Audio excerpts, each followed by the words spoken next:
Popular. তো এই নিয়মটা নিয়ে আমার ভীষণ একটা মনে ইচ্ছে ছিল যে দেখা যাক কী তুলি।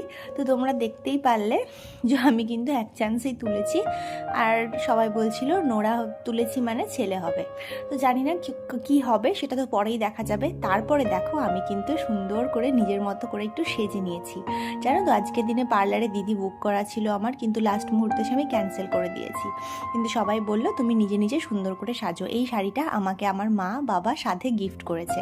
তোমরা জানিও শাড়িটা কেমন হয়েছে। 8 পৌরে করে শাড়িটা মা পরিয়ে দিয়েছে আমাকে, আর বাদবাকি সাজ কিন্তু আমি নিজেই সেজেছি। তারপরে কিন্তু আমি খেতে বসে পড়েছি।